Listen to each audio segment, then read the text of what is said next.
जय श्री राधे कृष्ण। दोस्तों किसी ने सही बात कही है कि दूसरों के समस्याओं का आनंद लेना बंद कीजिए, वरना ईश्वर आपको वही गिफ्ट कर देंगे, क्योंकि भगवान वही तो गिफ्ट करते हैं जिसमें हमें आनंद आता है। आदतों को लेकर के आपने बहुत सारी कहानी सुनी होंगी, जैसे आदत से मजबूर होना, पुरानी आदत है जाते जाते जाएगी, बहुत सारी कहावतें। जैसी आदत है वैसा जीवन, लेकिन आदत ऐसी नहीं बनी है। दरअसल हम जिंदगी के नाम पर आदतों को ही जीते हैं। बहुत सारी आदतों को एक जगह इकट्ठी कर लें। प्रिय दोस्तों, अगर आपको हमारा ये वीडियो अच्छा लगे तो कमेंट सेक्शन में ज़रूर बताना, और अगर आप हमारे चैनल पर नए हैं तो चैनल को सब्सक्राइब ज़रूर कर लेना। दोस्तों, बहुत समय पहले की बात है, एक राजा था जो अपनी प्रजा और अपने परिवार का खूब ख्याल रखता था। लेकिन राजा को अपने मंत्रियों पर कुछ दिनों से संदेह था, और उस राजा के 3 बहुत ही खास मंत्री थे जो उसका काम संभालते थे। लेकिन कुछ दिनों से राजा के उन तीनों मंत्रियों में से कोई एक मंत्री ऐसा था जो राजा के पैसों में गड़बड़ी कर रहा था, और वह मंत्री अपने काम को ठीक से नहीं कर रहा था।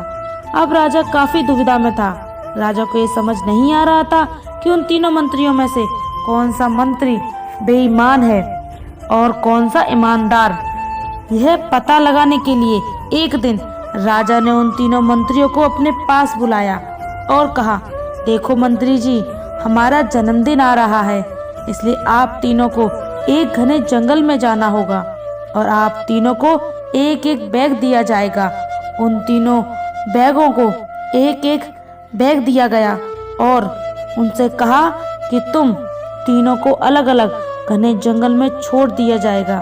उस जंगल में तुम लोगों को फल के पेड़ को ढूंढना है, और अच्छे अच्छे और ताजा फल से इस थैले को पूरा भर कर लाना है, और तुम तीनों के पास सिर्फ आज शाम तक का ही समय है।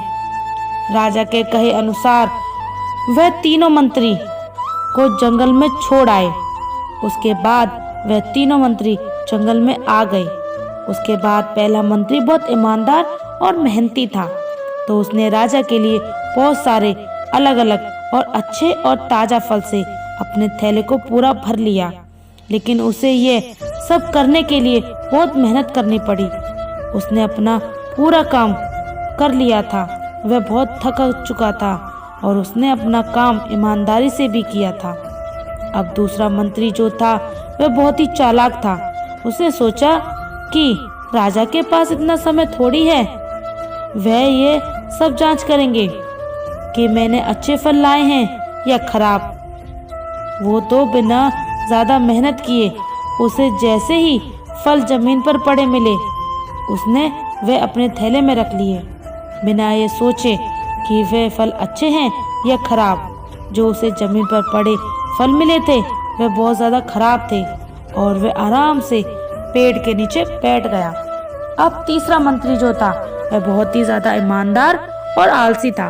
उसने सोचा कि राजा सिर्फ थैले की लंबाई और वजन को देखेंगे, यह नहीं देखेंगे कि इस थैले के अंदर क्या है और कितनी अच्छी और खराब चीज़ें हैं।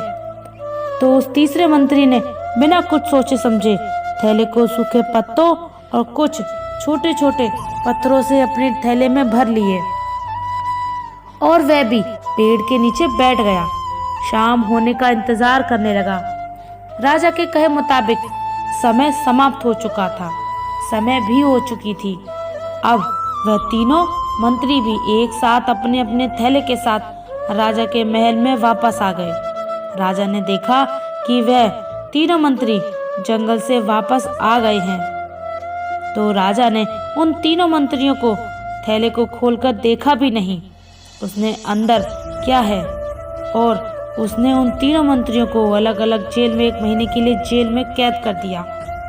राजा ने सिपाहियों को यह आदेश दिया कि इन तीनों को 1 महीने तक खाना नहीं दिया जाएगा, और ये तीनों भी 1 महीने तक वही फल खाएंगे जो इन तीनों ने जंगल से अपने थैले में भर कर लाए हैं। और इन तीनों मंत्री को राजा ने जेल में कैद कर दिया। तो जो पहला मंत्री था उसने अपने थैले में अच्छे और ताज़ा फल अलग अलग फल अपने थैले में जमा किए थे, उसने जेल में 1 महीना आराम से गुजार लिया, अच्छे फल खाते हुए जो उसने खुद जमा किया था। उसके बाद जो दूसरा मंत्री था, उसने बेकार और खराब फल अपने थैले में रखे थे। उसे वही बेकार और खराब फल 1 महीने तक खाने पड़े और वह उस जेल में ज़्यादा दिनों तक टिक नहीं पाया और बाद में वह खराब फल खाने की वजह से बीमार पड़ गया और उसकी तबीयत खराब हो गई। अब जो तीसरा मंत्री था, जो बहुत ही बेईमान और आलसी था, जिसने अपने थैले में सिर्फ सूखे पत्ते, कुछ छोटे छोटे पत्थर भरे थे, क्योंकि उसके थैले में खाने के लिए कुछ सूखे पत्ते और कुछ छोटे छोटे पत्थर ही थे, तो वे 1 महीने के लिए क्या खाता। और तभी उसे अपनी बेईमानी और आलस पर पछतावा हुआ कि शायद मैंने उस दिन थोड़ी मेहनत करके इस थैले में फल रख लिए होते तो आज मेरा ये हाल ना होता। और वह बिना कुछ खाए वह मंत्री जेल में 2 दिन के बाद ही जेल के अंदर ही भूख के कारण मर गया। दोस्तों, इस कहानी से हमें ये सीख मिलती है कि हम जो आलस और बेईमानी करते हैं, बेईमानी मतलब अपने ही काम में अपना कुछ नहीं करना, अपना मन नहीं लगाना और खाली बैठे रहना, तो उससे आज तो हमें कोई फर्क नहीं पड़ता। आज तो हम अपने काम में आलस करके आराम कर लेते हैं, लेकिन कल भविष्य में कुछ दिन के बाद हमें उस पर पछतावा होता है। आपने बहुत से लोगों को ये कहते सुना होगा कि काश उस समय पर ऐसा होता, ऐसा कर लिया होता तो आज हम उस इंसान की जगह होते। लेकिन उस समय पर उन लोगों ने आलस को अपनाया था, लेकिन वह आज जहाँ के वही हैं। और जिसने मेहनत को अपनाया था, वह इंसान अपनी मंजिल में आगे बढ़ गया। जो अपने काम के साथ बेईमानी और आलस बिल्कुल भी मत करो, उसके बाद तो हमें पछतावे के अलावा कुछ भी नहीं मिलता। यह तो समय है, न इसकी कीमत कोई नहीं लगा सकता। हम लाखों रुपए देकर भी अपनी जिंदगी का 1 मिनट भी वापस नहीं ला सकते। इसलिए इस समय का सही उपयोग करो। समय की एक अच्छी आदत है और एक बुरी आदत है। अच्छी बात यह है कि हम उसे किन चीज़ों से गुजारते हैं, ये हमारे हाथ में है। और बुरी बात यह है कि समय गुजर जाता है और सभी के पास दिन में 24 घंटे होते हैं।